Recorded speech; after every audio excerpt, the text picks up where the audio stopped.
დამთავრებამ გაზარდაო პირველი სექტემბრიდან გახდება და ძველ მომთავრებამ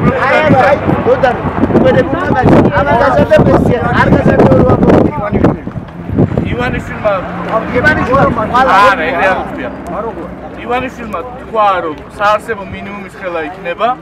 საარსებო მინიმუმი დღეს არის 156 ლარი 1 სექტემბერს გახდება 150 ეს არ არის ბევრი და მე თქვენზე კარგად ვიცი რომ ეს ცოტა კი ეგრეა მაგრამ ამავე დროს ეხლა ისე რომ დაგირიგოთ მე მაგალითად სტუდენტი რო ვიყავი აი 90 17 მილიონი მქონდა სტიპენდია ჩვენში კორპუსი ვერ ავყიდულო უპონები ალო ხო კი 620 მილიონი მაქვს სტიპენდია აღგებულ